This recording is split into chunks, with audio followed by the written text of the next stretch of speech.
I second it.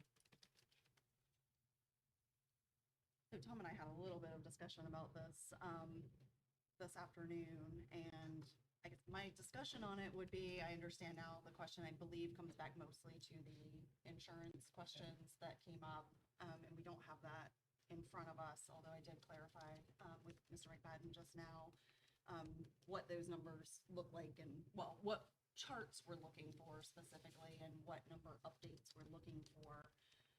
And so while I'm not opposed to having that discussion tonight, I don't know if we have any additional data to discuss. Right. Which is my opposition to it.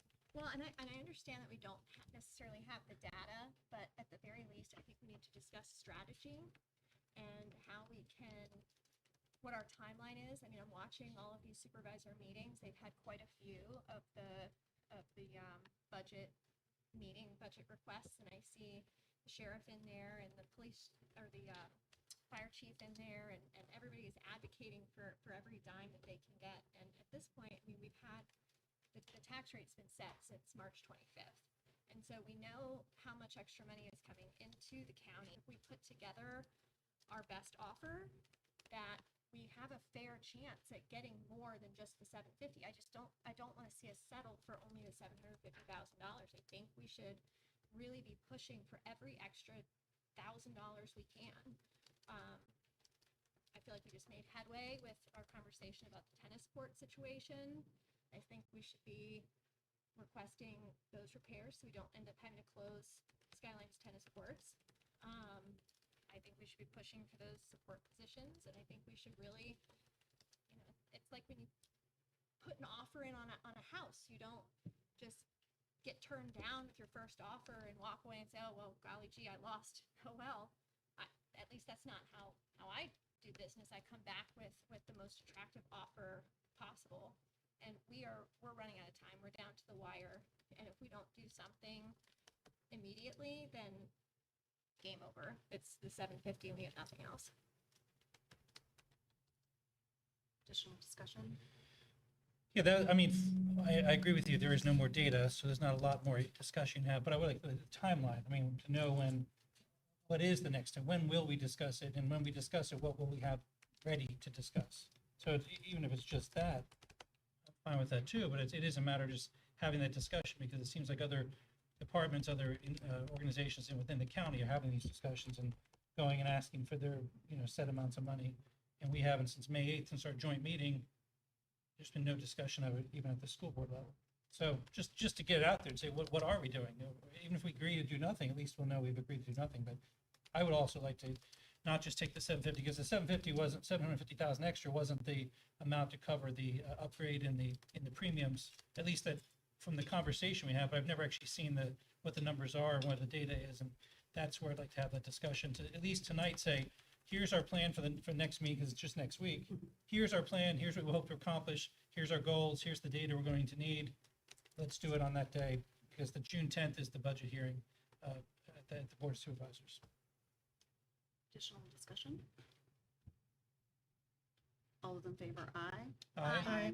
Opposed, no. Thank you. Consent agenda, is there a motion?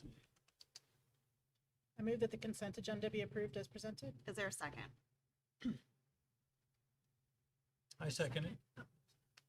Discussion? All those in favor, aye. Aye. Opposed, no. Thank you. Reports. Up first this evening, we have the ESS update. Mr. Smith, who was bright and early today at 5 p.m. Very early. Hey, everybody. Good evening.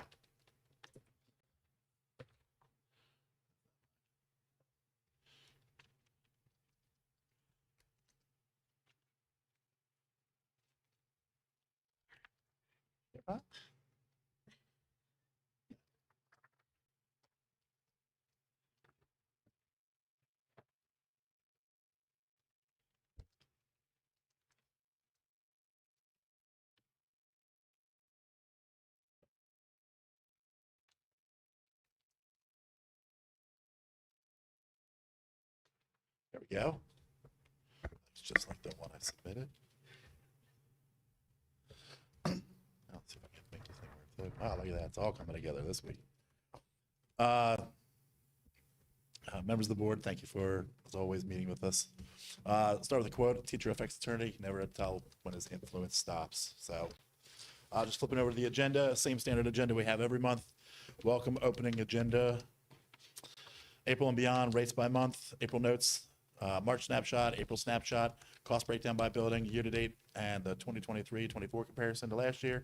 And we finish up with questions. Sorry, I'm getting a hang of using the clicker and doing it. Just for this month and obviously last month, just some of the things that Amy's been taking a part in, being out and about. Career and internship fair, the senior career day, job fair at the local library, family fun day, the Explorer Expo fair, and this Friday she's taking everybody to a baseball game. Hopefully, if there's good enough weather. But she spearheaded getting in contact with the local minor league team and got some tickets, and they're going to be acknowledged at the game. So, really great program and a great project she put together. So, super proud of her for doing that. Flipping over to the next. Fill rates continue to improve. We finished at 82% rough without factoring in the building subs, up 2% from March. Trying to do left hand, right hand. Again, just repeating, the district fill rate was 82%. After we factor in the building sub coverage, we'd be at 99%. Over the course of this year, it's estimated, I just kind of took a rough number, to almost 7,000 absences before the end of the school year. And since the start of August, we've hired 74 new staff members for Warren County. Sure. How is that compared to the hiring from last year? How many did we hire last year? Do you know? Honestly, God, I don't know off the top of my head. I believe it was like 62. We hired more this year than we had in the previous Maybe year. for the end of the year, wrap up next month. It would be Sure. Good to know that. Absolutely, I can go back and look. No problem. So as we saw before, March's snapshot at 1240, filled absences 9 to 58, unfilled 277, leaving us at that 80% fill rate. Again, up that 2% from last year, from the 78% for the last year. Big jump this month. The absences went down, obviously, but the fill rate went up. Filled 730 of 888 absences, putting us at an 82% fill rate this year as opposed to the 62% last year. So, again, just doing a great job. The sub's doing a great job of filling those needs that the schools have. The breakdown by schools. You can see the allocation for the buildings. Get over to the fill rates. Again, prior to the building subs being that second and final column there. See some of the buildings are at 96, 9%. Non-traditional. Some of them, when they get into the lower single absence, like the school board absence, being 1 for 2, ends up with a 50% fill rate. But then that absence ended up being, late place or backfilled, so it gets negated when we do the building sub count. So that's how we factor out the number. So totally at the end there, again, an 82% fill rate generalized before we made any updates or any revisions. And then again, at that 99% fill rate when we factor in what the contract allows us for coverage. Jumping into the cost by building. August and December's numbers, you guys already have that. I'm just going to skip over that once we get to the new month, the new year. January, I did leave a column open for May just so we have something for next month. Total expenditures for April, 102,000. Down from the 160 that we saw in March, but obviously fewer days in April than we have in March. Year totals that 886, 547, and we still have to factor in May's numbers. So just something to keep in mind. I know budgets were mentioned and things like that. So factoring in, if we skip to the next page, the year-to-date budget, again, this is not without factoring in May's numbers, even though school closed, we just again did through the end of April. So you can see that the total amount spent there is that 886, 546, leaving us the residual column, the remaining is a $62,000 difference compared to last year, down that 16% from last year.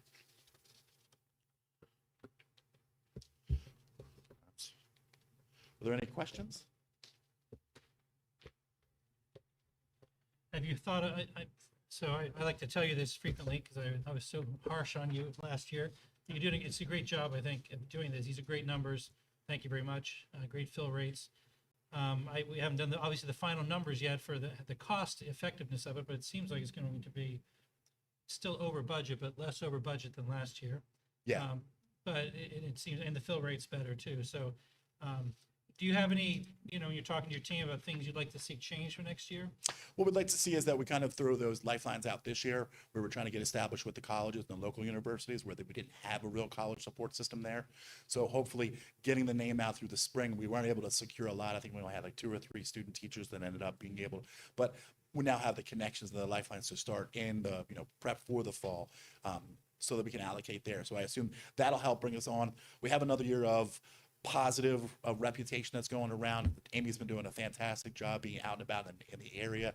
The phone calls, the interaction that she's had, the being on site has really, I think, helped with the administration and the building itself, as well as having that hands-on presence. So while our numbers are great this year, I anticipate, even a modest increase over next year, which, is the way we want it to trend and kind of go. So we've taken a lot of great first steps this year and gotten a couple, our feet wet in a couple of areas that I'd like to see us expand and kind of branch into. Has your company, or do you know if Ms. Drake has done a survey to the teacher or the principals asking how they felt it went? We do. I have the schools surveyed. We surveyed the schools. We surveyed both the subs themselves to see how they thought the year went, and we surveyed the principals and the administrators of the school just to see what they thought. We look for individual reviews on the substitutes themselves because we have a small enough population here that we can get, like, what did you think of, substitute A or paraprofessional B or so-and-so, and kind of get an independent rate so that obviously as we're coming back, we put our aces in places when it comes time for positions of maybe more importance when it comes to things like this long terms or building subs. We can lean towards the people that have a better reputation or better rapport with the school while factoring in these new people. Again, there's a lot of new people, and I'm sure you're experiencing this as you go through your own hires. Education on a whole is a down. There's not a lot of people graduating every year. There's a real dearth of qualified educators out there. So being able to make sure that we have the right ones in the right spots in the right areas is something it's a developing thing as we go through the course of the year. So we always end up with, I hate when I use the example all the time, when I have a Spanish teacher covering a non-Spanish position and then I have a Spanish position come up, but they're already obligated somewhere else. So if we can do a job of identifying maybe like extraneous skills or abilities and things they already have that are pre-existing, they can lend itself to needs when we need, say, foreign language coverage or a band leader or a gym teacher or something like that, a physical education, something that it's more in their wheelhouse rather than bringing somebody out there. So, but again, it's a constant ongoing, it's a very alive situation. So that's great for everybody. Okay, thank you. Thank you. We're gonna have a great night. Thank you. Next up this evening, we have our April 2025 discipline report. Dr. Ballinger. Thank you, Madam Chair.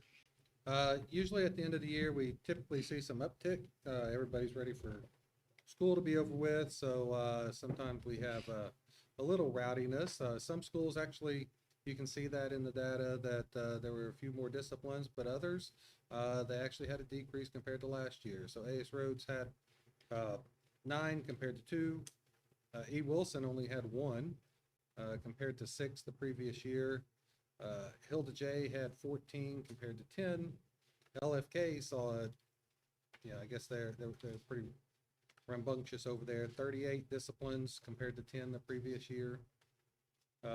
Ressie Jeffries 21-19, so about consistent, only a difference of 2 there. Skyline Middle School 56 to 43 the previous year. Warren County Middle School saw a huge decrease from the previous year, from 55 to 12 this year. So that's good. Skyline High School 91 discipline referrals this year to 73 last. And then Warren County High School, about the same, 24 to 29 the previous year. And then, of course, we don't have previous year data for non-traditional, so that is just for this year, for the month of April at Diversified Minds.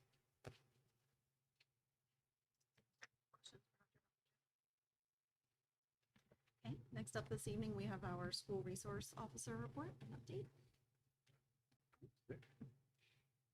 Move things around for you. Thank you. I appreciate that. I was trying to get here as quick as I can. So similar to like what Dr. Ballinger said, I had the April numbers here. I have been working on our May numbers as well since we've been out of school the last 2 weeks. And I will say that there's also been a decrease overall, not just for the end of the months, but I'm working on comparing last school year versus this school year, and there has also been a decrease there. So I look forward to presenting you guys with all that data next month. But for the month of April, we had 14 incidences compared to 26 in March. So again, what we would have thought would have been an increase has been a decrease. That last month was mostly informational. reports. And like I've said before, some of that's just citizens calling in different things. I still count that. We did end up with 3 threat assessments, and 2 fights, and 1 possession of marijuana on school grounds, which we've also seen a decrease on that. And I think that is in part too is us holding the monthly vape awareness class too. I think that's kind of really getting the word out too, and we have seen an increase in that as well, or sorry, a decrease in that as well. So overall, I think towards the end of the year, things kind of slowed down, and I think things are going to look really good overall for the last school year compared to this school year. So, any questions for me? Okay, thank you. We're going to move into our action agenda. First, we have acceptance of donations. Is there anyone here to speak on that other than Ms. Sperling? Okay.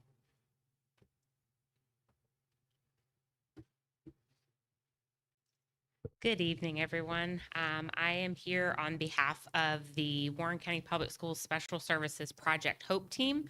The McKinney-Vento Homeless Act, Assistance Act guarantees school enrollment for children and youth experiencing homelessness.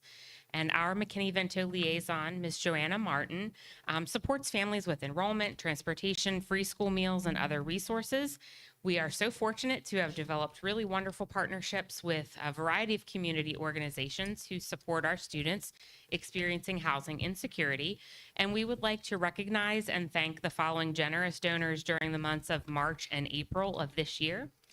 In March 2025, we had donations to the Glass Slipper, Karen Cockrell, dresses and dress shirts for the Glass Slipper, David Morales, suits for the Glass Slipper, Sharon Diamond donated a dress for the Glass Slipper, Christine Capozio, dress and jewelry for the Glass Slipper, Andy Braid, dress for the Glass Slipper, Hike Kids Foundation, dresses and shoes for the Glass Slipper, Veronica Diamond, a dress for the Glass Slipper. And in April 2025, again, donations for the Glass Slipper, dresses were donated by Denise Shirts and corsages by Fussell Florist. So we would just ask that, that these donations would be considered for acceptance with gratitude. Thank you. Is there a motion? I move that the Warren County School Board accepts the donations as presented to Warren County Public Schools McKinney-Vento liaison with gratitude. Is there a second? I second it. Discussion? All those in favor, aye. Aye. Opposed, no. Thank you, and thank you to all our donors. Thank you. If I can give a real quick plug to our next upcoming event that will benefit our students experiencing housing insecurity. The Hike Kids Foundation is sponsoring an event called the Dueling Disco on June 27th, and that is supporting their Clothe the Kids initiative, which is to provide new choice school clothing to students in need in our community. They have provided us not only with vouchers to provide new school clothes for all of our McKinney-Vento students, but other students in need within the community. So again, we're so very fortunate to have such a huge outpouring of community support. So my next report is hopefully gonna have a lot of really exciting things on it. If you are interested in finding out more information, go to duelingdisco.com. And there's going to be a dance-off, and Dr. Ballinger is participating. And our own Project Hope team, our representative is Colin Miller. So if you're interested in taking a look there, we hope that you'll support the Project Hope team, Colin Miller. Sorry, Dr. Ballinger. You get extra points for bringing video clip during your presentation next time. Deal. Thank you. Next up this evening, we have the third reading and recommendation for approval of GDBD support staff leaves and absences and GDBD-E3 unpaid leave of absence request form. Is there anyone here from the public who'd like to speak on this? Okay, Ms. Drake. Good evening. This is our third reading. You said all the letters, so I will not. Thank you to Dr. Costner, who presented it last board meeting, as I was not here for that, so I didn't get any feedback or see any, but is there any questions, thoughts, or anything I can help with on this policy?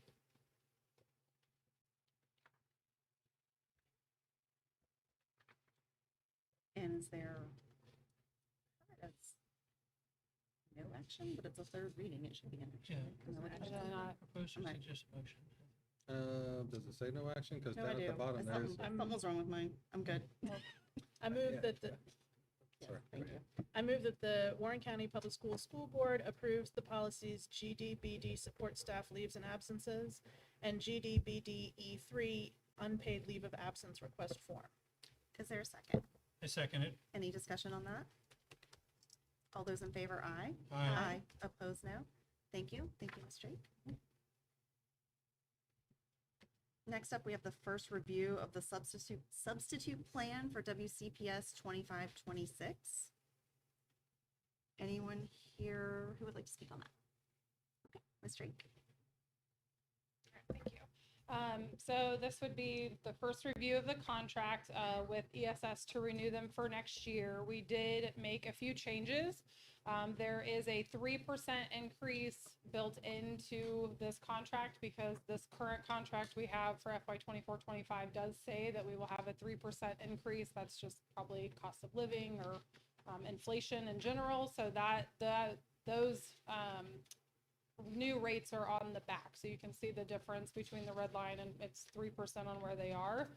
Another thing that we did, which was very kind of ESS, so as they continue to hire their employees, and sometimes we may or may not hire them for Warren County Public Schools, they did remove the language that we need written approval or that they could charge us for hiring their employee to be ours. So I appreciate that. And then we did add a floater option. So this is new. What a floater would be is right now, if we hire or a sub picks up an assignment, and I'll just pick Skyline High School, and the assignment is canceled, the teacher, whoever is able to come in, they can choose to pick up an assignment somewhere else, or maybe they don't. What a floater would do is they could pick up a floater assignment and we could kind of plug and play where we need them to be. So that way they're not committed to one school. It's just somebody saying, you know what, I'll go anywhere, wherever you need me, just add me in. So would like to try that as an option. So we did add that into the contract for this year. That was my request. And then ESS, we didn't do a price increase for them utilizing our office, so that stayed the same, but I did put it in there just with no change.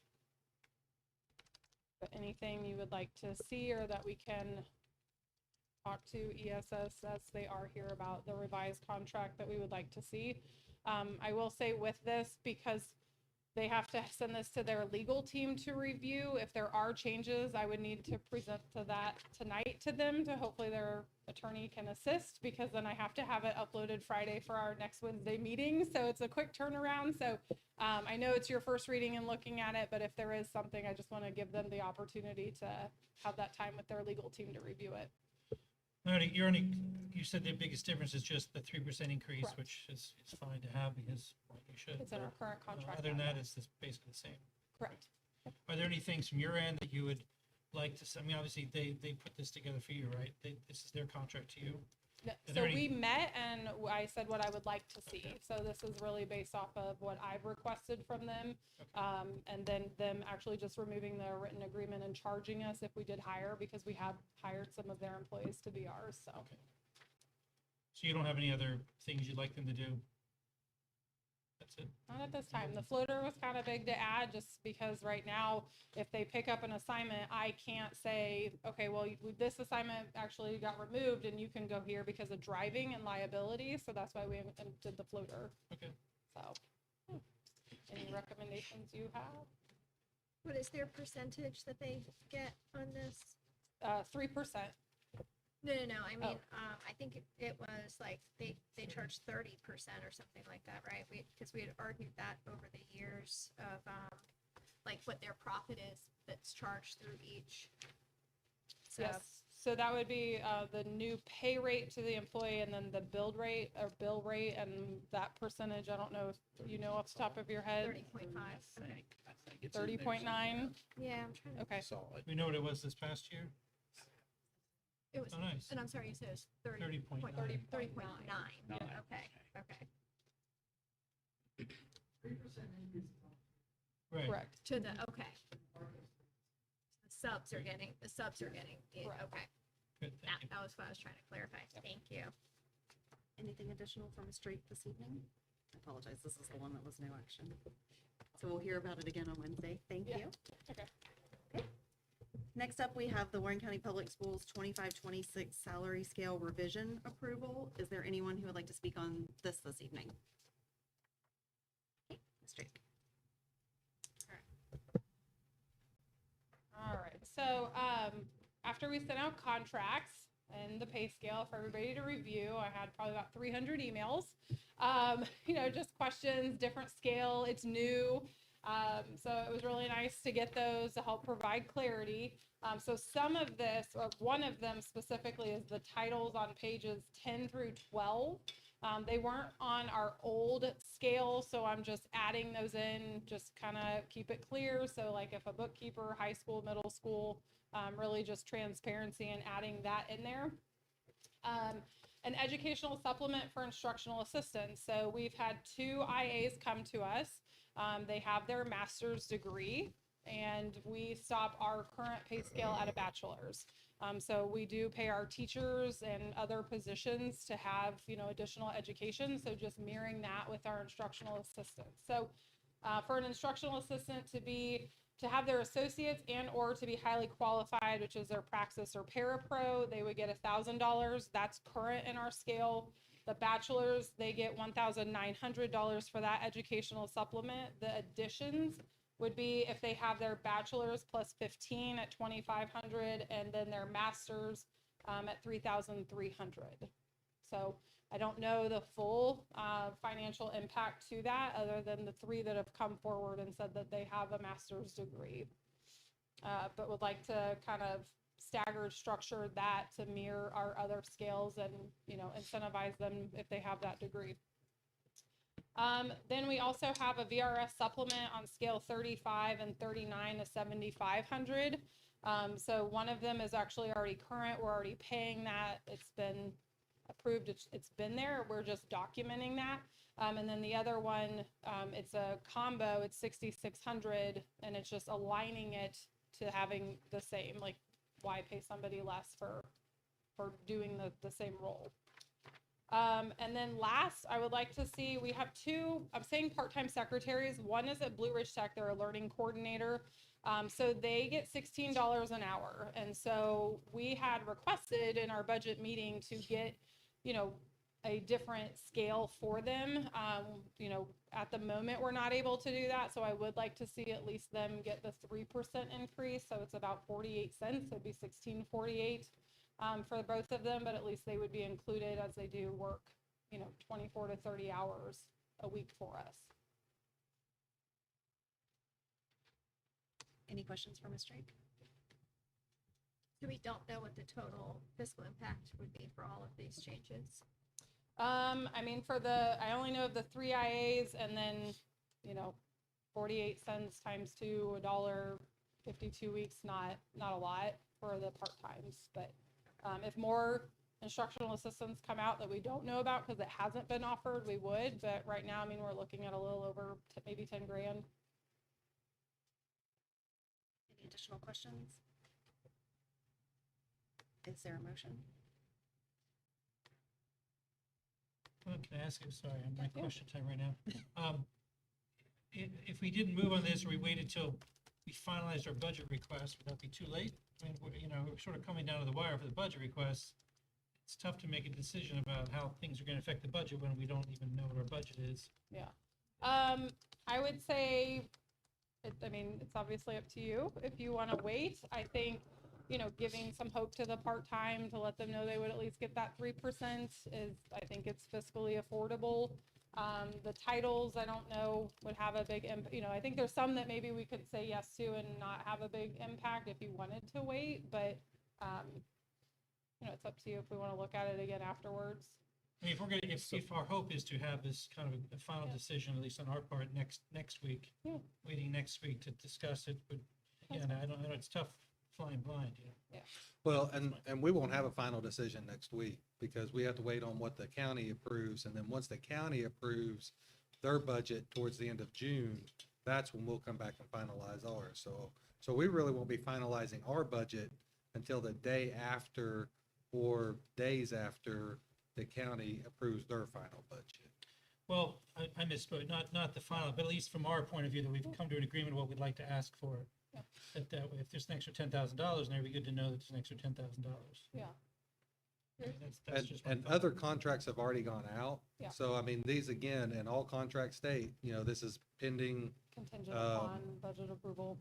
appropriations and things, and that it can change. So, we've already sent all those contracts out with that this year.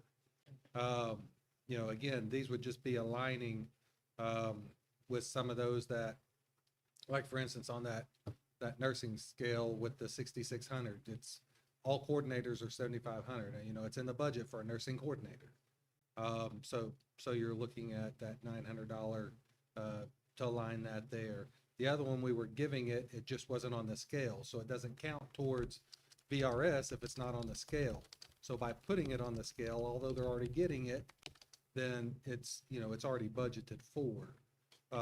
But again, it's up to the board on what you want to do. But again, I would just say that, as far as contracts going out, again, it's all dependent upon the final appropriation that is approved by the county, towards the end of the month. When you say budget for, do you mean the budget, the 4.2 million increase that No. is the only you're talking about? Like we actually have the money, who's budgeted? So this is for the current salaries. Yes, I understand that, but you're talking about a budget, but I don't know what budget you're speaking of. Are you speaking of the 4.2 million increase? That's the only budget that's standing, the request to the Board of Supervisors, or the budget that that the supervisors are going to pass in June, or like what budget? are Our we- final budget will be whatever the supervisors pass in June. That's what I'm talking, that one is the one I'm referring to. So the The supervisors have already 4.2 signed is off. just a proposed budget. Whatever the county, and that's the thing, since we're talking budget a little bit, when we send our request to the county, it's the county can say, yes, we can fund that, or no, we can't fund that, but we can fund it at this level. Then we as a school board, or you as a school board, we have to go back and meet whatever that funding level is that the Board of Supervisors says. So, even though we may send in a budget that is for $4 million and they come back and say, we can only give you $1 million, we have to then budget for that $1 million at the end of the year. Yes, I understand that. And that's what I'm referring to as far as with our 3% with the salaries and everything, that fits within that where we're currently at. And yes, I understand that as the budget Yeah. process, that we requested a $4.2 million increase, but the county themselves have not had a $4.2 million increase in revenue coming in. They had a 1% increase of total revenue. So what I'm saying is, instead of just letting that offer sit that we know is going to be rejected, and, we've had that 750,000 tossed around just on a slide at a random Board of Supervisors meeting, what I'm saying is, now that we know that the tax rate is set and we know how much revenue is coming in, we should adjust our proposed budget that the board has voted on, so that we're voting on a budget that requests the most possible funding that we can ask for based off of what we know the county is coming in, and advocate for our budget as our needs are the most important. No offense to the other departments, but, I feel like it's our turn to get a funding increase. So, For this particular item, though, it sounds like you're saying your projection would be, well, you don't know, not more than $10,000. So you are just projecting that would be covered through staff turnover. It would essentially be built into, Well, what just we like this assume one, would like be- we as in the board has approved with the 3% increase that, we're waiting for the final approval and budget, right? That whole process to go through, but it's still contingent upon, and this would remain the same. So we did the 3% already contingent upon the final budget being approved, and I would just be adding these in. I'm saying 10,000 as a rough estimate, but I think it's, so if we vote in favor of this tonight, what that would allow us to do would be to add this 10,000 into our new request for a new budget, proposed budget that we could then vote on at our first meeting in June, which would be before their public hearing with the Board of Supervisors. Right? Would that, so strategically, that would make sense for us to vote on this in favor of this tonight so that we can add that to a new proposed budget request to submit to the supervisors before their public hearing. I don't know what that will look like, as far as getting that together by Friday. If there's I don't know what the proposal will look like or what it would entail. I'll kind of lean on Dr. Ballinger for that, but I think whether you vote for or against it, this is still all contingent to include the 3% that's already been voted on. So if we have to do the new proposal with this, then.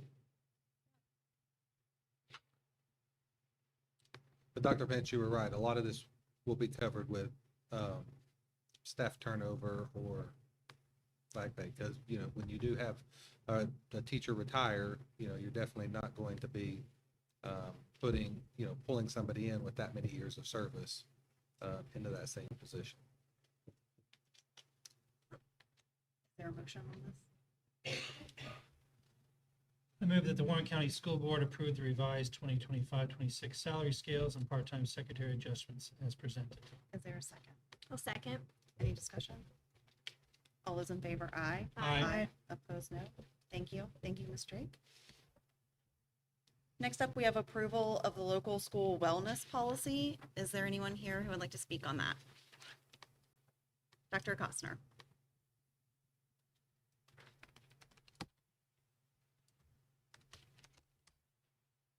Madam Chair, School Board members, each year the local wellness policy is revisited, but it is a requirement by the VDOE that each local education agency participating in the National School Lunch Program and/or the school breakfast program must develop a wellness policy.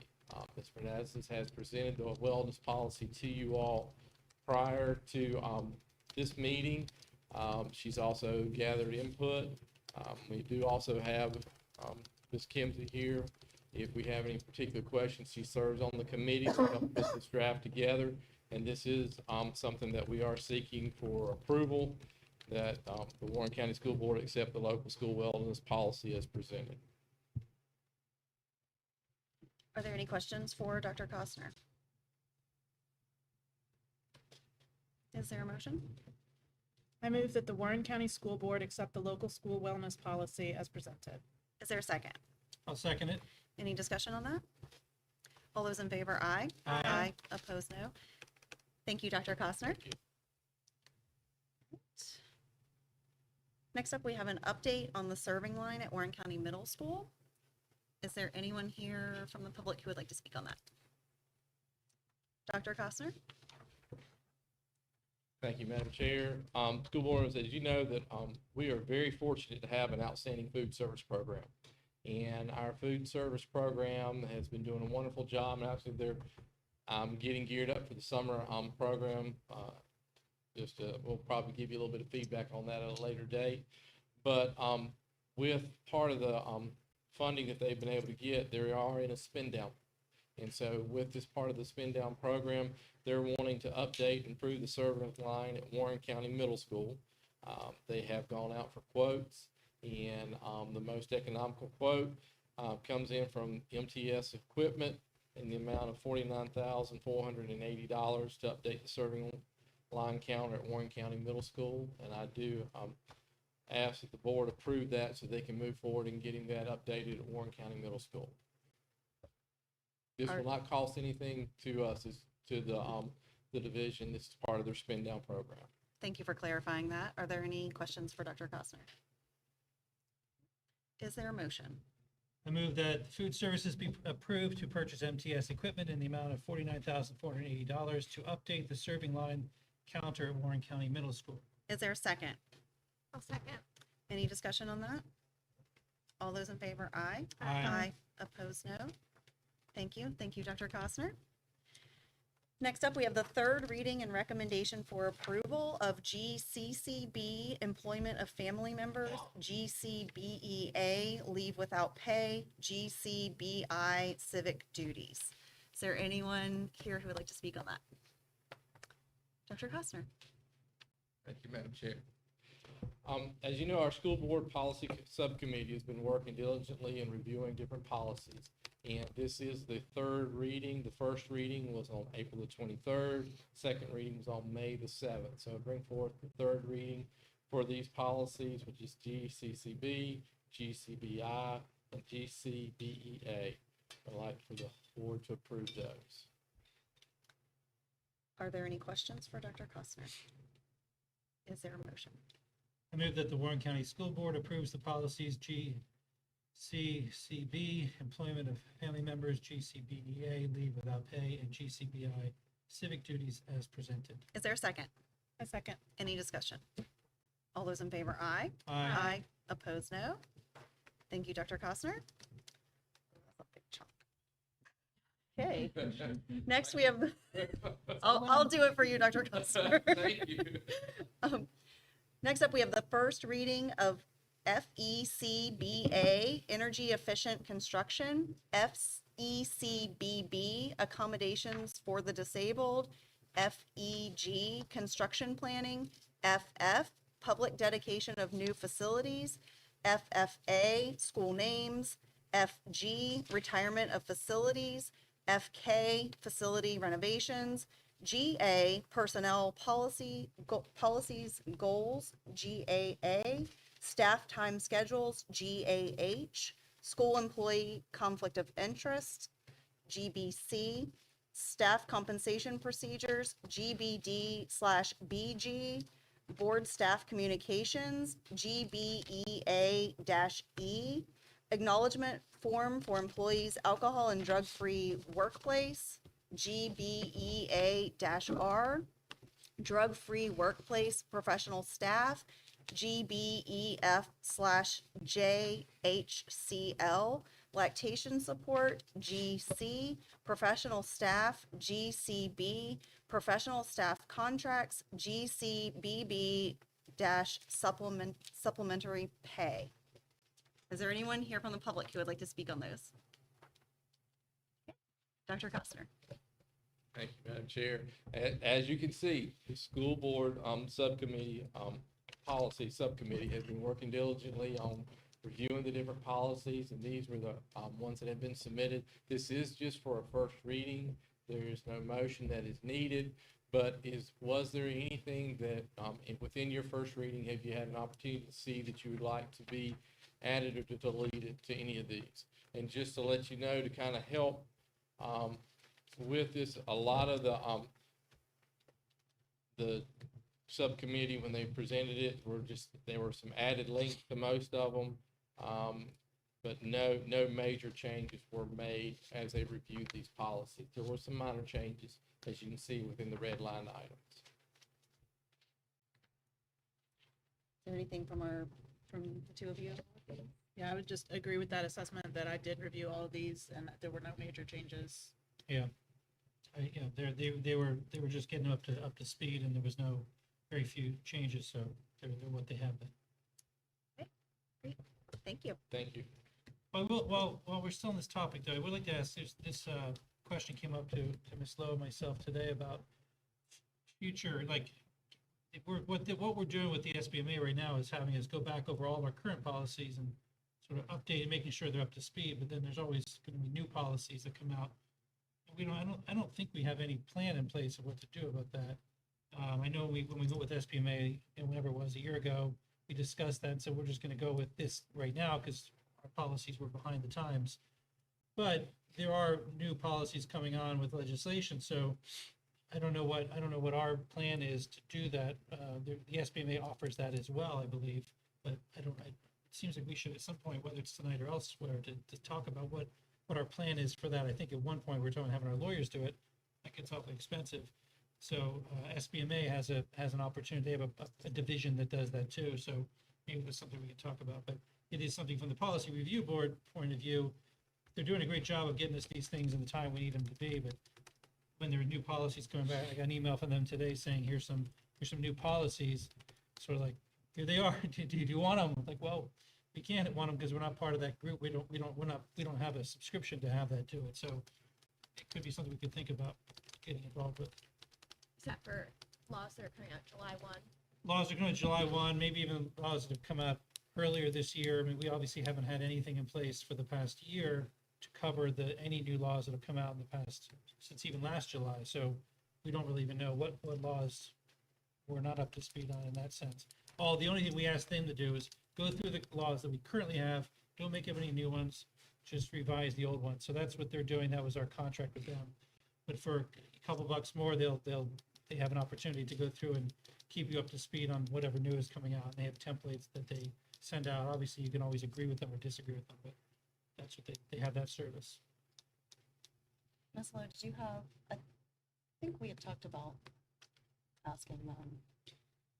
Yes, so I had received a question about this same thing of, are they ensuring that we have policies for everything that we need? And part of it was referring to new policies, like you're saying, stuff coming out this July, but also just in general, like looking back, maybe there's stuff that we missed from 8 years ago or something. Like, are they looking at everything we're supposed to have and making sure we have it? And I can share the email back with you guys, but essentially what I was getting was, no, they're not necessarily doing that. And they're definitely not, like Tom was saying, they're definitely not writing new policies for new laws as they come out.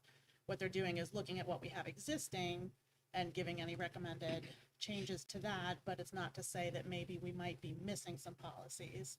And I agree that that's something we as a board are going to need to decide on what to do with. Probably not right now tonight, but certainly that's a conversation we need to have. And while we're on the policy subject, one of the things we discussed at the facilities committee meeting tonight was we have the upcoming liquidation sale of all the stuff that's back there. And I know one thing that Mr. Smith had talked about for quite some time was that we need to update our policy on just making it more fair to allow for staff members to bid or purchase items, simplify the policy. So I don't know at what point SBMA will get to that. So if maybe we could ask them to. DN. That's right. Yes, it's policy DN. We could ask them to Probably already gonna do that, right? go ahead and review that policy sooner rather than later. That would be wonderful. And I would be on board with doing their legislative policy services or whatnot. Because I think we kind of left it with, we were going to leave Sands Anderson to do it, but I don't think we've had any update. I think it would certainly save us a lot of money to just add that on to what we've got going on here. Yeah, the DN was last updated, revised around 2020, May 6, 2020. It's been a while. But yeah, we can send that to them and ask them to put that at the top of the list to review when they review the next batch.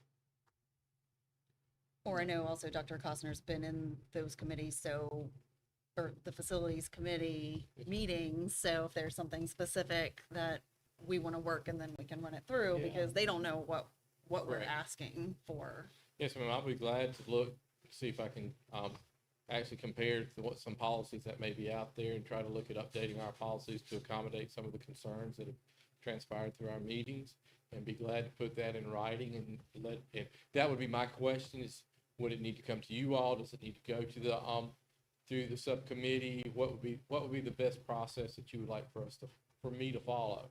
For us to follow, I'll be I glad feel like to. in the past, when that's happened, is we send it to the SBMA people just to give it a once over to make sure it's okay. But since we wrote it, we revised it, we're just checking for just make sure they didn't notice anything we missed. So, I mean, and then we just send it back. But if that's the policy that was there, then we do the 3 readings as a board. But I think that's what we've done. Was that true, Ms. Lowe? That we've sent it to them just to say, give us a look. I feel like we've done it. We haven't done many. We haven't created many of our own or updated a lot of our own, but No, some if were. we're creating our own, we're sending them to the attorney.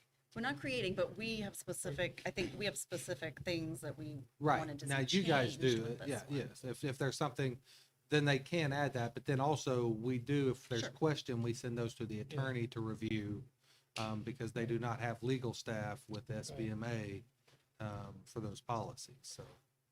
Well, yeah, I think that's the same way. I mean, the other policies that we put through today, like the GBDB, is the same kind of thing. That's Yeah. something that we internally updated. Yeah. And we do send it to them, when we think of it, you and I do, just so that they're aware that it's changing, because they Right. downloaded our policies Right. and now we're changing them, so we try to keep them updated of that, but Yeah. I think it's more just information. Because I know when staff comes to me about a policy, or they're wanting to look at a policy or change a policy, I'm like, well, send it to Ms. Lowe and Mr. McFadden, so that you guys can do your thing Yeah. with that group, so, but still moving forward, I mean, so I would just, if, whatever the will of the board is moving forward, if you want this, if you want a quote on that, or if you have a quote on that, or if that's something that the board wants and you want to put that on a future meeting, then just direct us, kind of what the board wants to do with adding that as an item to a future meeting.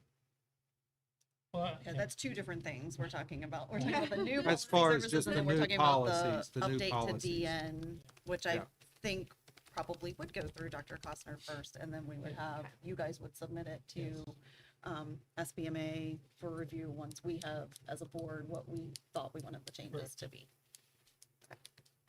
So- Super clear, right? Yes, ma'am. From what I've gathered, the will of the board would like for me to review policy DEN and kind of come up with an updated draft to present to you all. Yes. Okay. And you could, beforehand, you could just email it to the two of us on the committee, and we Yes, would sir. send it to them for a quick look over before it came to the full board. Yes, sir. Thank you. Thank you. Next up, we have acceptance of school improvement grant and request for additional appropriation. Is there anyone here this evening who would like to speak on this? Ms. Bragg?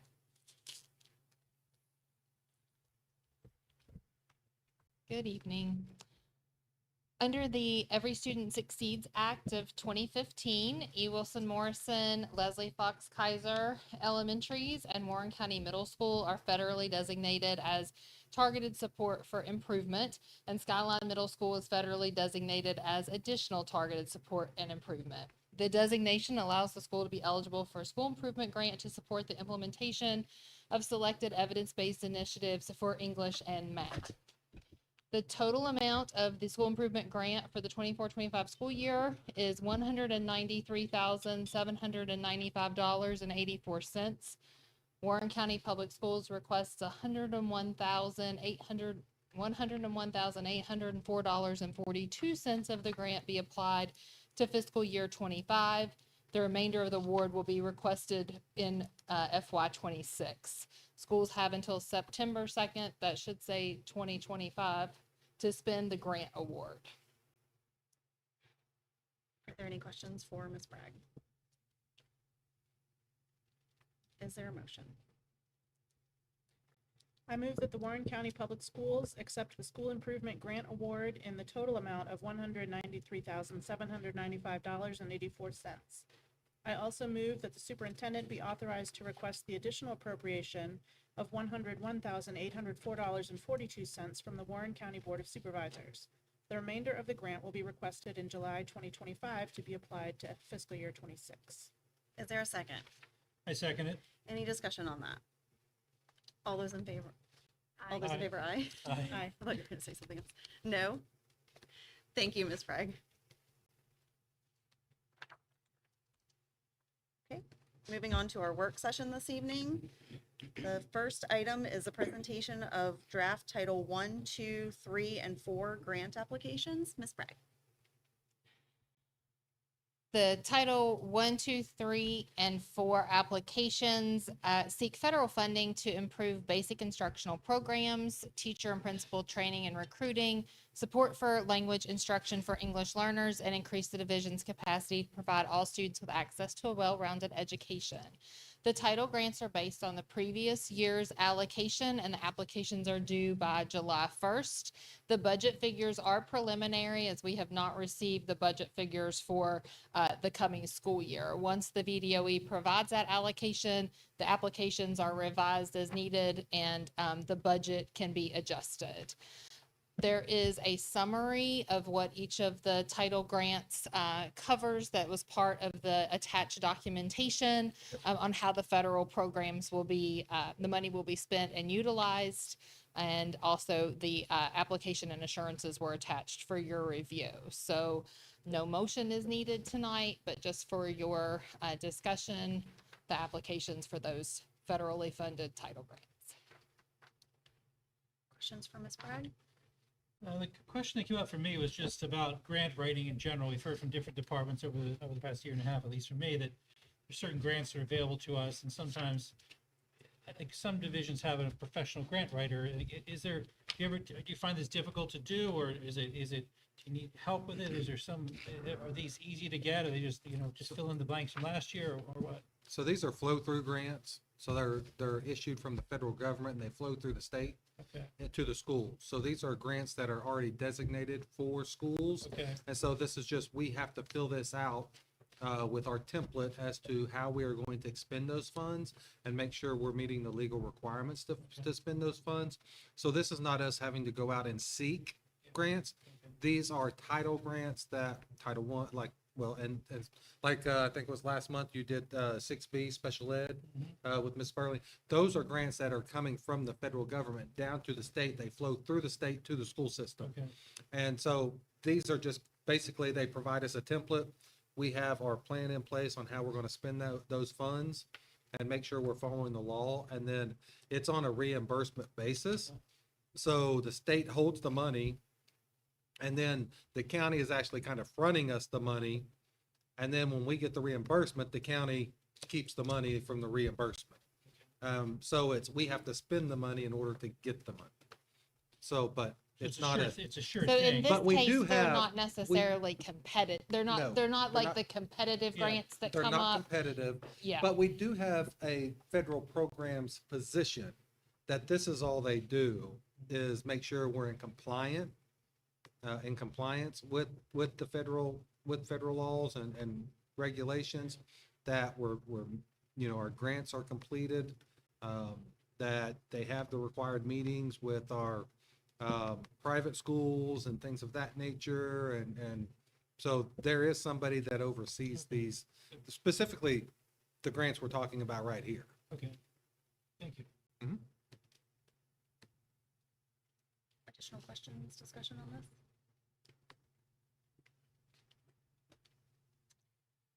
Next up, we have. Oh, I'm sorry. Oh, I have just I'm one, so sorry. I have just one question. I know there's a short turnaround on, our meetings with, it being next week. Are we okay with voting on these for next week? I mean, if you're ready, we're ready, so that we can push it to the state. They're not due until July 1st. If we need to move them to the following work session, I can, but I just need to know when to post them so that when you're ready to vote. I think we would be I ready. mean, I know they're Yeah. lengthy. Okay, great. Thank you much. Thank you. Next up, we have approval of minutes of the April 23rd, 2025 regular meeting. Mr. Valentine. Yes, and the next item is for the minutes of the May 7th, and it says approval of, but really I just wanted to put them there for discussion. I think when those minutes were presented, there were some questions and suggestions that we bring it back to a work session, hopefully to get a little guidance and direction as far as just what the contents of the minutes should be, and help for myself and our deputy clerk in preparing them in a way that meets your needs.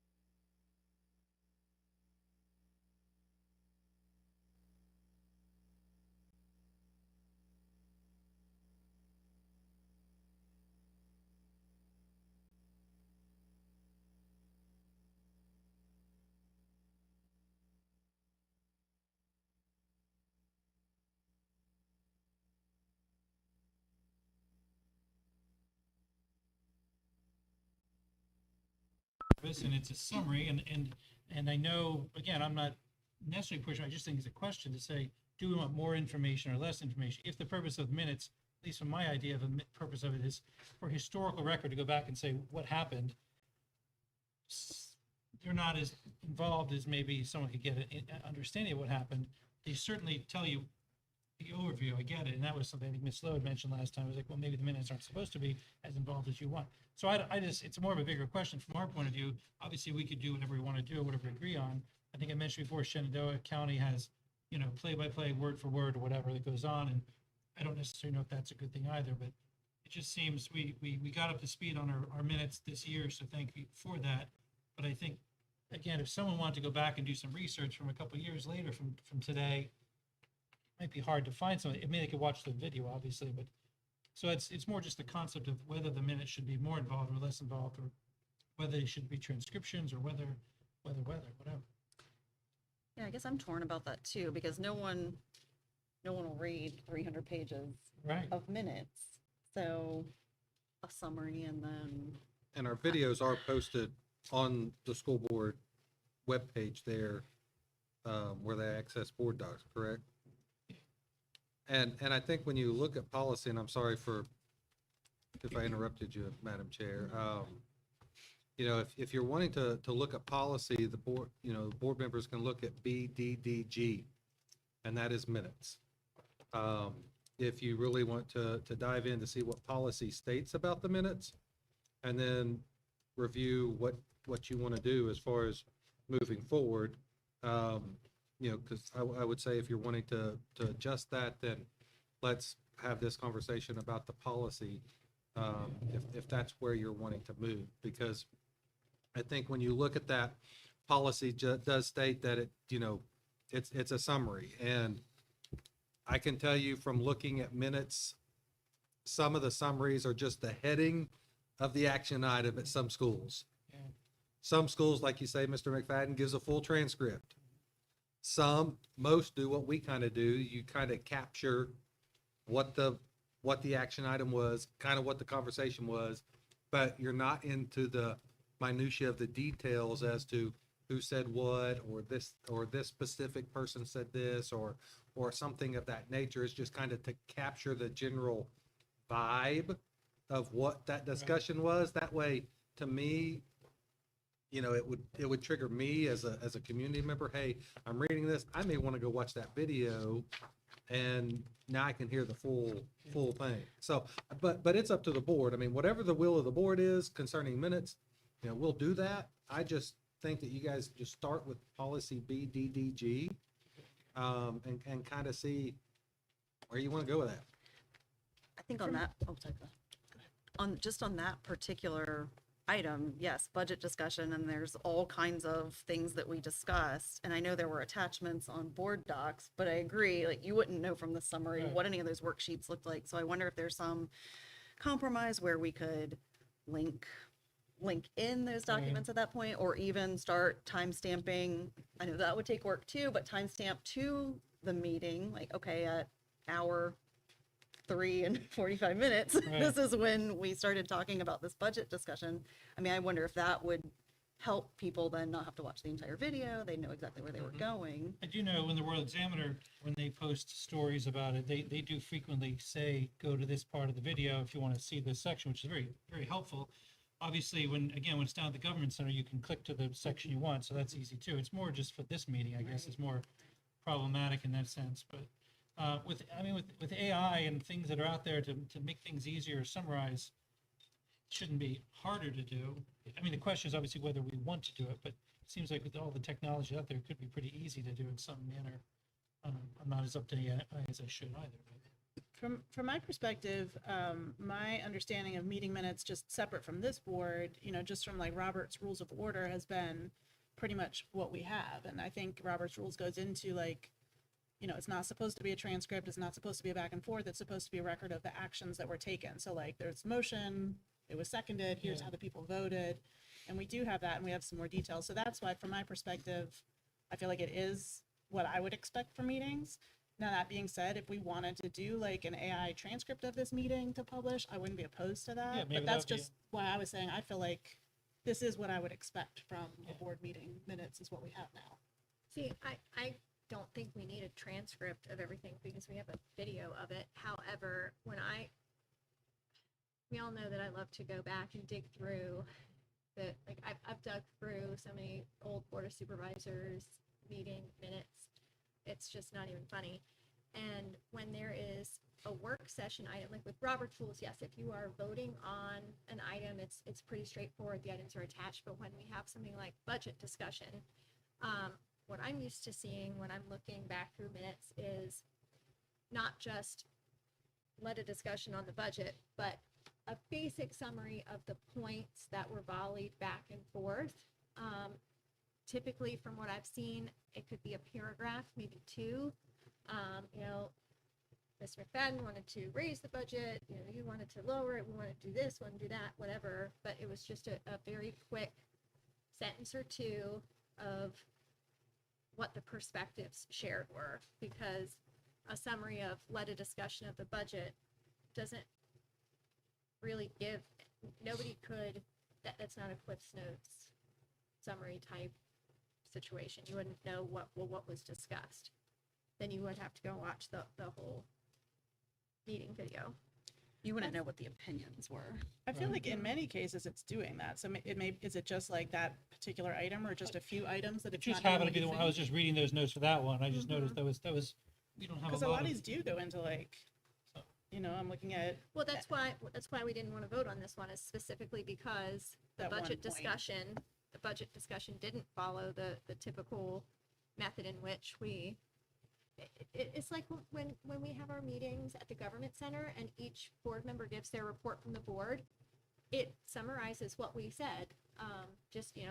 This person went here, this person did this person commented that, but there's no, in this section D for that April 23rd meeting, yeah, I get it. It wasn't a pretty discussion, but it happened. And so it needs to be reflected in those minutes. Yeah, like on the one that's on next, the May 7th, when we go through the school board reports, it has a line or two, very well summarized. We talked for longer than that, but I think it was very well summarized. This is sort of what happened, and that's kind of what it is. So, Yeah, and I think, like even just looking at C right above that, it is saying like, here's what the presentation was about, the idea funding, anyone is welcome to attend SEAC. So maybe it's just that one point that just isn't fleshed out to the way you would expect, rather than like wanting to change our whole approach to Yeah, minutes. no, I don't want to yeah, change our maybe whole that's it. I approach. just want my day in I court. want know. that one. I don't know.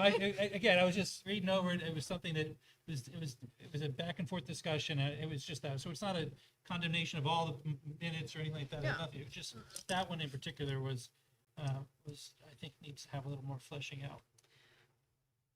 That sounds like something we could update, if not by next week, then the next work session for those particular minutes. It doesn't sound like I'm hearing anything about the May 7th Yeah, minutes in those are particular. And fine. then we can, as a board, look at BDDG if there's something that we did want to change. Okay, Thank you. thank you. Up next, we have substitute budget and sick leave payout overview. Mrs. Drake.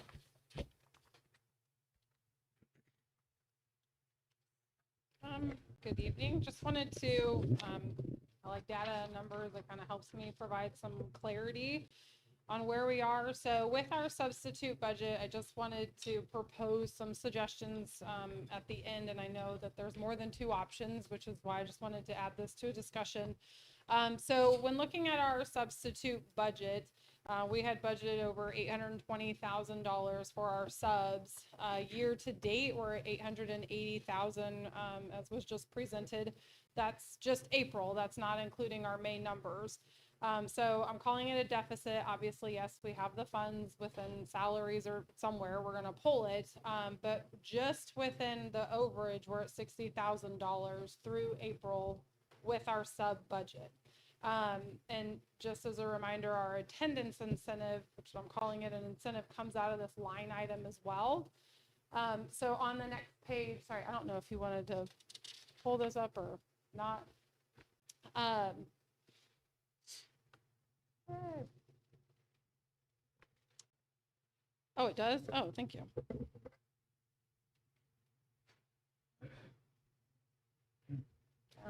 Down. All right, thank you. Okay, so budget numbers I just went over. And then right now, so just as of today, and this is through the April payroll. So as we run May's payroll, the numbers will change. Okay, so this is just a static moment of time when we ran them, or excuse me, as of May 19th. So eligible employees was 127 for the sick leave incentive payout. Only 86 participated, 41 declined, and the original projected payout was $66,100. As of May, only 57 participants remain, so they couldn't have used all 10 of their sick days. So if they started off with it, they use 11, then they don't get it. If they use 3, they'll get paid out 7 days, right? So right now, the revised projected payout where we stand is $23,400. So whenever and I just put some reasons that I just said, like why maybe, you know, we lost the participation is because they called out, so they won't get the incentive. So when you combine the impact of 60,000 for our deficit for being over, and then the sick leave payout, we're at 83,000 and some change, and that's not including our May numbers. So for the discussion tonight, I just wanted to get your thoughts and feedback on if you felt that this incentive worked. And my proposal and recommendation for policy consideration for GDBD-R and GCBD-R would be to either discontinue it, I don't know that it was as effective as maybe we were hoping it to be. This is the first year. So I understand that, there can always be some additional items added, but with the fiscal impact, I don't know how helpful it actually was. Or my second recommendation for the discussion would be to consider making it a vote every year. So in July, you would have to vote that we're actually doing it for that fiscal year, so that way it's not gone. But we'll know, what is our budget? What do we have? Can we afford the projected amount? If it does work, in fact. ESS did a great job with their fill rate, which is, why also, but then that also means we had vacancies. That also means we had a lot of call outs. And again, I think voting on it every year might be another good option to say we can afford to do it this year, or maybe we can't. But just wanted to bring that up for discussion with kind of looking at the numbers and where we stand with this incentive.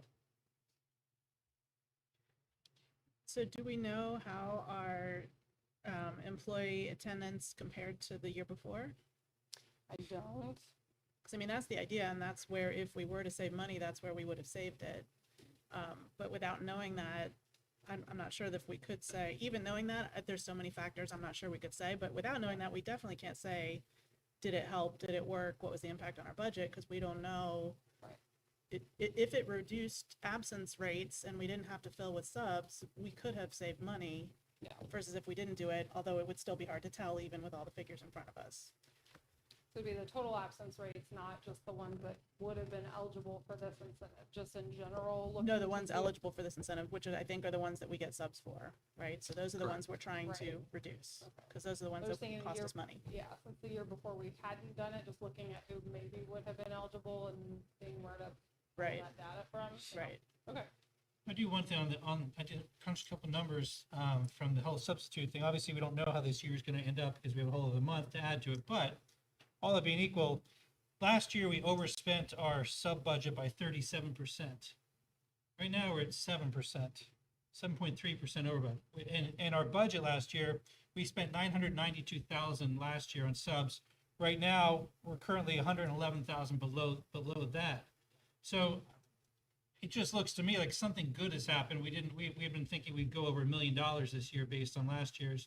So all of these, I'm all for doing the yearly thing. I'm saying let's just vote on it because you don't know what's going to happen. But at least based for all kinds of things, whether it's ESS doing great things or the incentive, but there's too many pulled a lot of levers this year.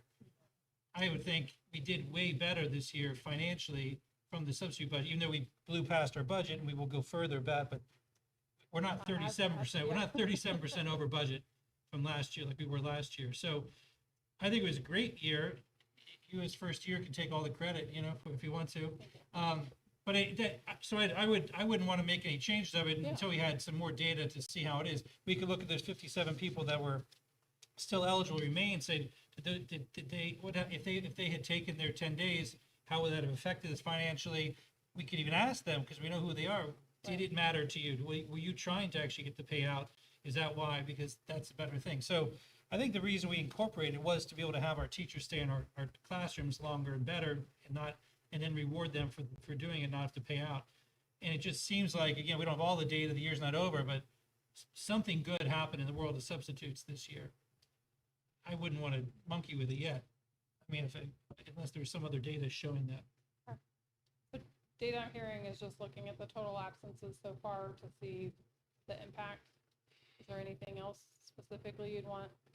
I think asking them for feedback is a good Yeah. idea too. And the feed- Reaching sorry. out Particularly the to 57. whatever it is, the 57 individuals, and just see what they thought about it. I mean, I assume that they are going to be glad to get paid extra, but Which will be June 13th. It'll be a separate Might be payroll. helpful to hear They'll from them. they'll get paid out. And so, yep, we will look at that. And the 57 is as of May, so once this payroll was ran, Might be we'll different. see if it declined any as well and reach out to them. But I do know there's been several emails with people excited for that payout and asking when it'll be, so absolutely. On page 2, you list the decline participation as 41 people. You have 86 elected and 41 declined, so that makes up the total 127 who are eligible. Do they actually decline it, or just they didn't respond in the positive? I wasn't here, so I don't know if they sent an email saying I decline or I'm not doing it, or they just didn't respond. They just didn't participate. So I know we maybe- had a little bit of a rollout issue when we did it. Yeah, we used to I would fill it out. highly Mhm. recommend, if we do this again this coming year, to Yeah. have you must say one way or the other whether you're in or out. So it isn't a matter of, Yeah. so if someone Check the doesn't box. respond, we know they Follow must not have got the email or whatever. And then also for this year going forward, we had received an email from someone who thought that they were going to get the payout and did not understand that the idea was to incentivize them not using their days this year. So maybe if we can make that more clear I agree. next year, Yep. so everybody understands. The idea is, don't use these days, don't make us spend money on the subs, and then you can get that money at the end of the year Yeah. for 'Cause yourself. I don't know if it's the same employee, but I had one reach out and they were like, well, I still have 10 in the bank. Well, just because you started with, 50, I'll make up a number in the bank and use 10 and still have it. Like the idea was to incentivize you not to call out. And so did provide clarity to that, but yeah, I agree. yeah, the idea is, can we pay you to be present instead of paying us up to be present? in your Right, room? not just because you have the 30 days in your bank. No, I agree. Okay. Anything else? And then our last work session item this evening, which we added, it'll be E, budget discussion. And if you refresh your desktops and, Mr. Bud, if you don't mind pulling a couple things up on mine. I added it to the agenda. Yep, refresh.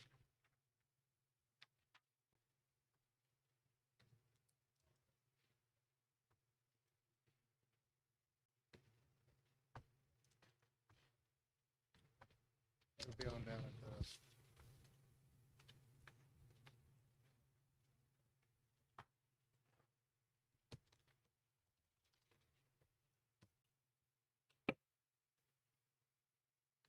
Yep, budget, right there, go to budget, no, up, right there. And then if you don't mind opening those two documents. So these documents were requested. The first one is the budget summary from the county. They wanted to see what a 1%, 2%, 5% would look like. We put this together. We have, you guys have looked at this as far as what this, where those percentages are. I do know in conversation, what conversation Mr. Ballantyne and I had, and actually, I think it was actually in our last budget committee meeting, said that they were trying to get the 750 number. which puts that at that approximately that 2.64% increase. And of course, with where things are as far as with the with what the county is kind of talking, and what you've probably heard at some of their meetings, is at that 750, which puts it at that approximate 2.64. Now, again, if this board wants to select a number to say, okay, this is kind of where we're at, and go with that, you're more than, you can do that. But I mean, the process is, you know, we send an ask. That doesn't mean they have to fill that ask. You know, they then decide what they can give us out of our request, and then we have to fix our budget to match whatever the county is giving us. But, you know, you guys can look at this as far as where that 750 goes. And if you pull up that second sheet, 750 gets us to that 10%, which is what we originally budgeted for, of that 10% shared cost insurance. And that's what we had talked about at the initial budget. That's where we were kind of at with everything, as far as trying to make sure we got that 10% split. So that's what that 750 does at that 2.64%, around there. That gets you at that 10% on the health insurance.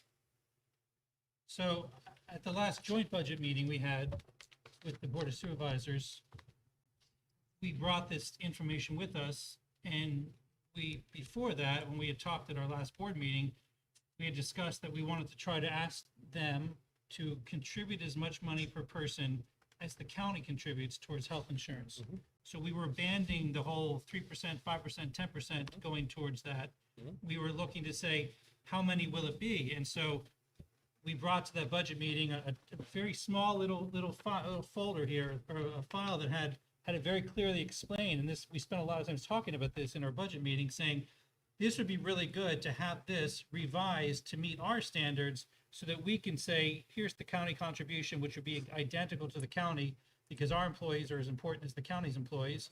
And then we would also say it's going to be an easy to read format, rather than that, which is not easy to read. And that was an agreement that we would do that. I haven't seen that yet. And then secondarily, the other sheet that was up there, where we were supposed to bail on on this concept, to come back and say, what is the number? What is our insurance increase number if we matched up with the way the county has? What would that number be? And there was some back and forth that it might actually be $800,000 or $900,000. And that what the agreement was, the Board of Supervisors said, we understand, we agree. Jameson and Cook were there. They said, we understand what you're talking about. We understand that your employees should be paid, get the same contributions as our employees. And the plan, I said it 14 times, was we need to come back and say, what are the new numbers that we can look at, so we can all be on the same page. That was on May 8th. I haven't seen anything. And I'm just still sort of confused as to why we're still looking at the 480. I mean, we've moved on from this. We've moved on from this for sure, and we're trying to get more into what the county did, so that we can be on the same. You're place, so still we at can that understand. percentages. So we did take that number down to Dr. Daly after that meeting. And Rob and I went down there, we took the numbers, and it was about 900 and some odd thousand. We gave that to him that day to be able to show what that request was. And that was, do you remember what that number was that we gave that document to him? Because we said we would get that to them in that meeting by that Monday or Tuesday. And so we took that down there to give to them to have that discussion at And their my board meeting. understanding is seen Dr. it. Daly got that So- right before the meeting, and it was not in presentation form, and no one was there to present that to him. So that, and also Nobody was there to present it to who? at the meeting, at the Board of Supervisors meeting, because I was asked about an hour before the meeting, hey, where are your numbers? Where is this, like, everybody's presenting this stuff at this meeting. Where are your numbers? I said, I have no idea. And then right before the meeting, I was told, okay, the numbers just came into Dr. Daly's office, but they didn't come in time. So What meeting are you referring to?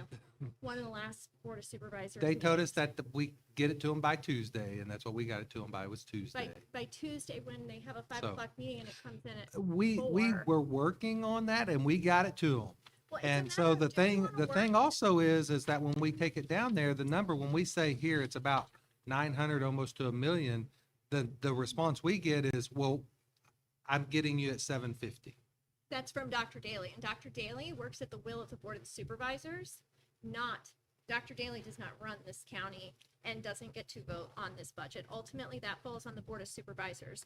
And so it is imperative that our budget be presented at these meetings to the full Board of Supervisors and not just have backroom deals with Dr. Daly saying, no, he doesn't get to make that decision. He is not an elected supervisor. Well, we gave our document to them as they But requested. I didn't see it. I don't know if you sent it to Dr. Funk, but I didn't see it either. We got that to them, But we're as the they budget asked committee, it. but we're the budget committee. I mean, So- that was, I looked at everyone there and saying, this is what we have to have done. We're totally in the dark. We've been And sitting up for three. yeah, we sent that to them. Yeah. And I care. apologize if I did not send that to the budget You committee. didn't send it to us, so yes, thank you. But that is important. We're part of the thing. We're not supposed to be left out in the last minute. This is very important. We were left out, we went in and said, this is what we want to do. We negotiated a deal, we talked to each Right. other, we came to an understanding saying, this is what we want to have done. And until you just mentioned it happened, I'd never heard anything about it. It's kind of- Because we took that directive and we did it. Do you know if Mrs. Cook or Dr. Jameson had seen that number? We delivered it down to the county on It their was not side. presented at the Board of Supervisors I'm just meeting. saying, the fact is, you presented, came up with new numbers, you didn't present it to our board. Maybe Daley didn't present to his board. I mean, it seems to be the way it's working. So What it feels I like would- what we could do, because we meet again on Wednesday, if that document is already in place, then we could pop it up on our board docs. I mean, that is what we can do Right, at this we point. can do it, look at And it. then I think we also need to adjust, like with that line two, with the fiscal year salaries and benefits with the 3% increase in step, it's still got us at like the 65 million. We just added things tonight that was like another 10,000, like let's update that. Let's get this together. And then what I would really appreciate having happen is Dr. Ballinger, if you can please go to these supervisors meetings and stand up there as, you know, our sheriff does a great job. She stands up there and she advocates for her needs and sells it. And it's the sales pitch, and as our fire chiefs do as well. And I know that every department in this county feels that their ask is the most important ask. And I want to see the schools have that same advocacy, that same person there pitching it and saying why we deserve the most money and sell it. And that way, then the hard decision does fall on the supervisors to determine who gets what. But ultimately, that decision falls on the supervisors. It doesn't fall on Dr. Daly. And I just want to know that we're playing the game and we're leaving it all on the field, and we have tried our best at the end of this, and not just accepting this random $750,000 that Dr. Daly has decided is what we're getting.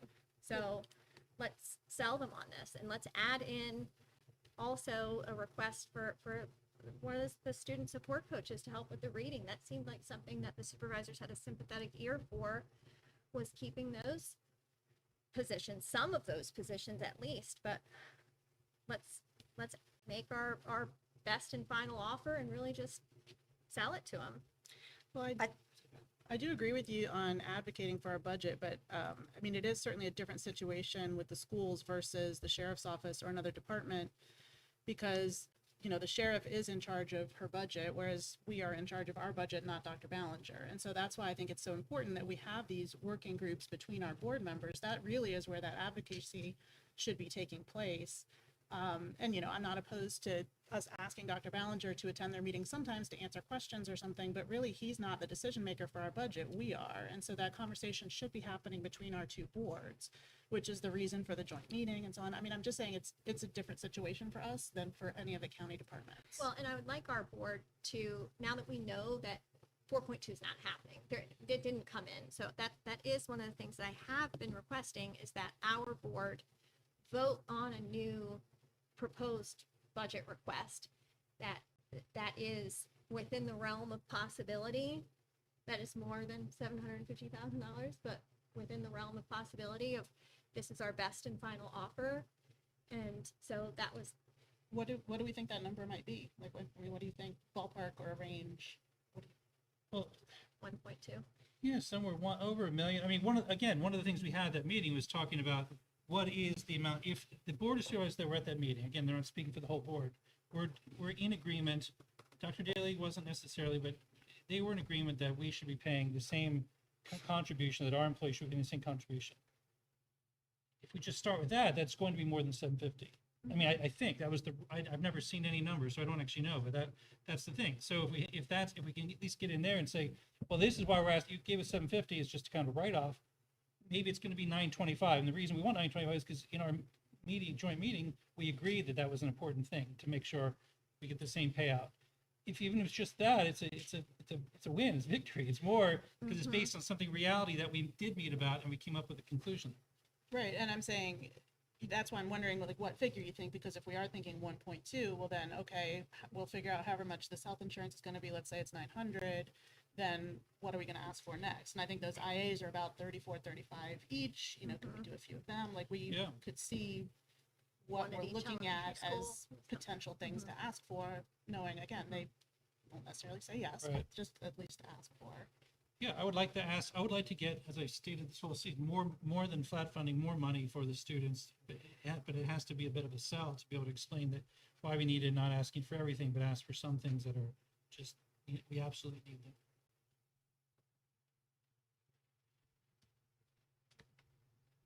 So we'll plan for our meeting next week to have the budget on as an action item with potential options for modifying our ask down from the 4.2 to, you can ballpark it, if we're saying 1.2 or 1.3, whatever that gets us with your insurance numbers that you already have. I do think, just to go on what Ms. Lowe already said, you know, as far as advocating for our school budget, we did form this budget subcommittee 3 years ago now, so we could have those conversations from the very start of the budget. So I think the supervisors of any budget should be the most familiar with our budget and our needs, because you guys are meeting with them with relative frequency. I think after this budget season once again comes to a close, it is time for our board to sit down and really state what our objectives are for those budget subcommittee meetings and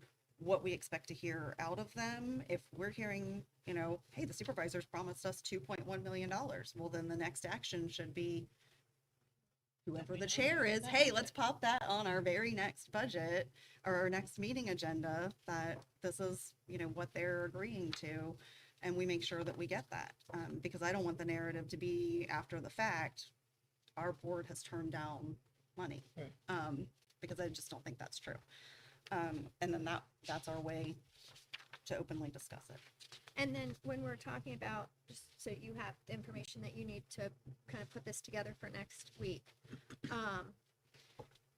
What we had just discussed in the facilities committee meeting about the state of the Skyline, specifically tennis courts, and how they may have to be closed down to the public. There was a price in here somewhere, of course, now I can't find it was offhand. like, But just to do that, the repair to the tennis it's courts. 58. So for the public who may not have been here for that earlier meeting, at one of the prior Board of Supervisors meetings, there was discussion on the supervisor's end that they have a tennis court that also needs repairs, and the comment was made, I believe it was Jane Meadows that made the comment that, well, the schools are going to be redoing their tennis courts, so instead of the county redoing theirs, we'll just spend the money to convert it to a basketball court. And so what my suggestion was in our facilities meeting earlier was that the county's tennis court is actually in better shape than our school's tennis court. So instead of the county spending that money to do the conversion to basketball, if they could take those funds that they intended to do the basketball conversion and instead give them to us, we could repair our Skyline tennis court so that we aren't forced to close it down. So I think we should reflect that number in this ask as well. Because really that would be just the county transferring money from their own budget into keeping our courts open. Looks like the total for both schools was 106,740. but Dr. Costner has the same document.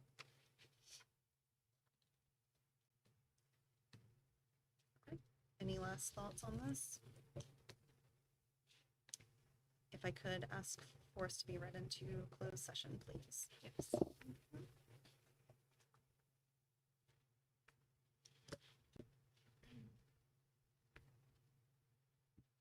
This motion is made that this open public meeting of the Warren County School Board become a closed meeting pursuant to Virginia Code Section 2.2-3711. The school board desires to discuss the following matter in a closed meeting. Section 2.2-3711A1, discussion, consideration, or interviews of prospective candidates for employment, assignment, appointment, promotion, performance, demotion, salaries, disciplining, or resignation of employees of the school board, specifically the personnel report, the personnel report addendum, the review of exit interviews, and employee number 20250528-02, and section 2.2-3711A2, discussion or consideration of admission or disciplinary matters or any other matters that would involve the disclosure of information contained in a scholastic record concerning any student in Warren County Public Schools, specifically student number 20250528-01. Is there a second? I second it. Mr. Valentine, could you do roll call, please? Mrs. Salins, Aye. Mr. McFadden, Aye. Madam Chair, Aye. Mrs. Lowe. Aye. Great, thank you so much.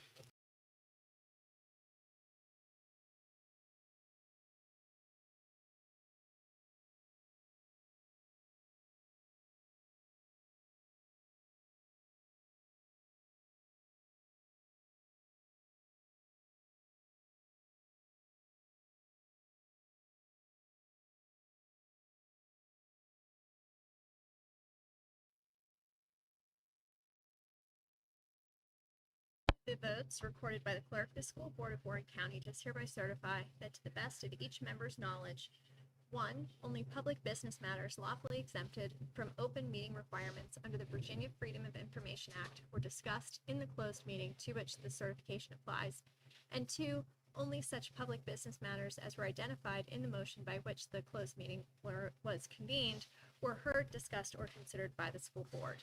Is there a second? I second it. Mr. Valentine, could you do roll call, please? Yes. Mrs. Lowe, Aye. Madam Chair, Aye. Mr. McFadden, Aye. Mrs. Salins.